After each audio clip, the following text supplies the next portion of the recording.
What is up, American government students? It's your old pal, Mr. Carly, coming to you on the YouTube channel.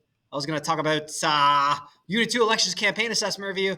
Don't forget, all the stuff you need is right here. You can also find it on Teams. You go on to Teams, and you can go to the general channel, go to that class materials, and it's in the Unit 2 folder. I just tried to open Teams, and it's not going to work.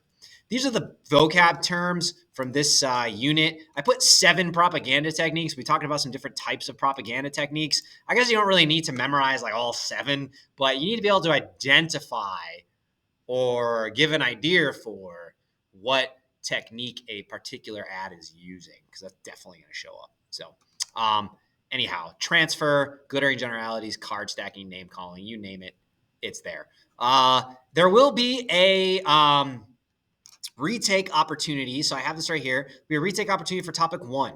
On topic 1, what I did is I gave you a viewpoint from a particular political platform, and I asked you to explain to me if it was economically liberal, economically conservative, socially liberal, socially conservative. So you have to be able to do that. If you already got a 3.0, 3.5, 4.0, I would suggest just don't do it. Or if you're happy with a score lower than that, I guess. But I would say strive for your best now that we've spent more time in this unit and talked about it. So that'll be there. We skipped interest groups, so keep that in mind. You don't need to know about interest groups or political action committees, PACs. If you do, that's great, but it's not on there. So there's 2 main political parties in the United States, and there's a couple different ways you can think about this. First off, you have the Democrats and Republicans. The big way, the rudimentary way that they are different is Democrats generally favor a proactive government, okay, a government that is more involved directly in people's lives for the most part, or is directly involved, especially in combating social inequalities, and also whereas Republicans favor a more reactive government, so less government involvement in general. They will legislate morality, maybe tougher on crimes, tend to favor criminalization of drugs, things like that. So the other way you can think about it, the way I like to think about it is, Democrat Party. Typically, at least for now, you're seeing some realignment happening. It's kind of fascinating from a political science standpoint. Well, hopefully, if I'm alive and teaching government 4 years, maybe we'll see what's happened. But Democrat Party tends to lean more liberal, and Republican tends to lean more conservative.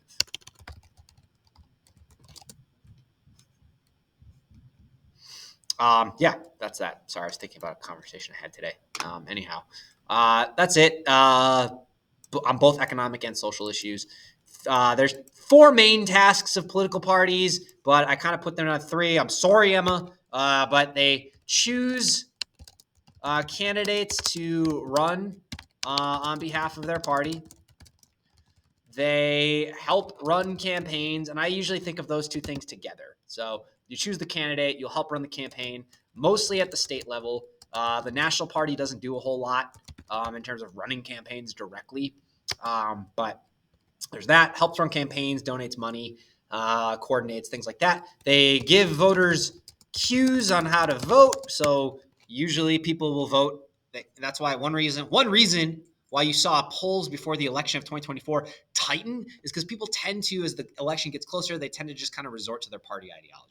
Like, who am I going to vote for? Well, I always vote Republican, so I'm going to vote for the Republican. Well, I know Democrats support this bill, this law, this referendum, so I'm going to vote for that, or the people that voted for it. So they give the cues to voters on how to vote. And then we've also got the last one, which I'm stalling because I'm having a brain fart here. But they coordinate policy, especially between branches. So, great example, you've got a Republican incoming president-elect who's nominating members for his cabinet right now, and the Senate has to confirm that. The Senate will be Republican. The House will be Republican. So you got all 3 major parts of the legislative and executive branch being Republican. And so that should help coordinate some policy between all those branches. Now, whether or not that's a good thing or a bad thing is kind of up for interpretation in the sign of the times. But anyway, some people like a divided government because it makes it harder for things to pass, and you have to compromise. Anyhow, Party convention, two things happen. They nominate national candidates, particularly for president. They do it every 4 years. President's the most important one. And then they also modify or draft the party platform, which is what you create for your candidates. Remember, always think about things from the campaign, because that will help you. Yeah. All right. So that was the big thing about political parties that we learned about, are these major things that they do. Remember, parties are different from ideologies. Ideologies are where you fall on a political spectrum, what you want to see in the world, and parties are kind of helping that by winning elections. That is the number one goal of parties, is to win elections for people that are in their party. All right, there's primary and a caucus. So primary, all that is an election using ballots where everybody votes to nominate the candidate or the party. Okay, a caucus is a smaller face-to-face meeting with debates and discussion to nominate the candidate for the party. You have to be registered, must be registered member of the party. There's not just one caucus on the whole state. There's a bunch of caucuses that happen all throughout.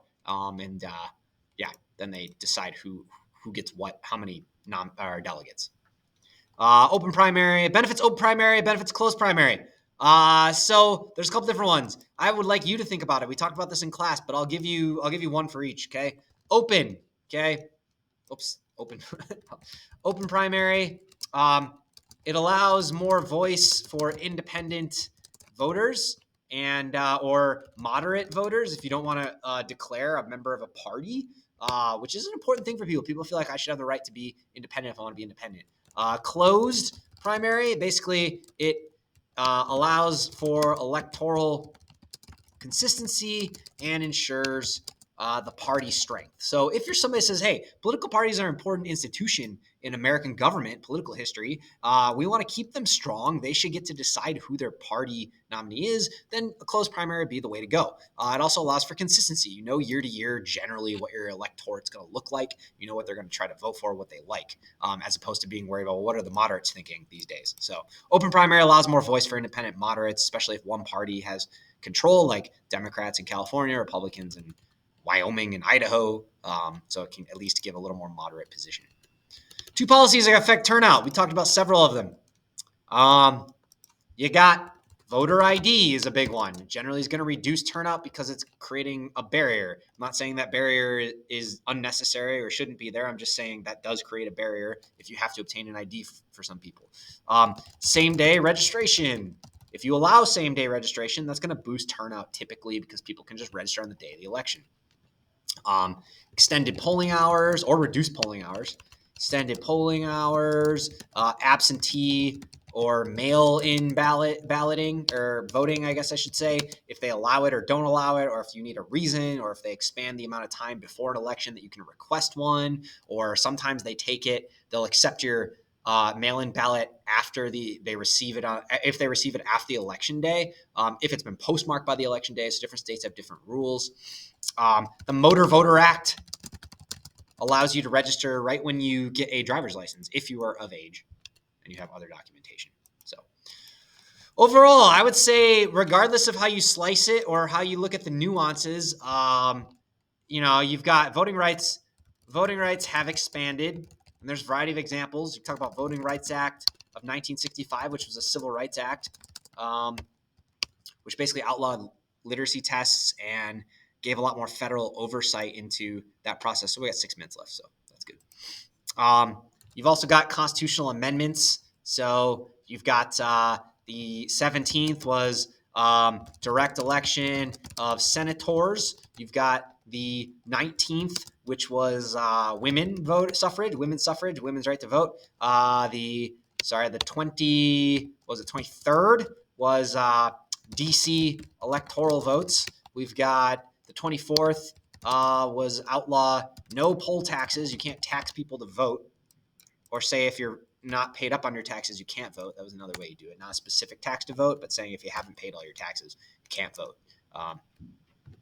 Disproportionately affected African Americans in the South in Jim Crow era.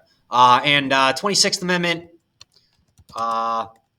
that gave 18 years old right to vote. I forgot about the 15th. The 15th said you can't outlaw based on or you can't discriminate based on race. The problem with that is that southern states after the Civil War found a variety of ways to still do that and say we're not specifically doing it on race. We're just doing it in a way that really affects African Americans more than white people.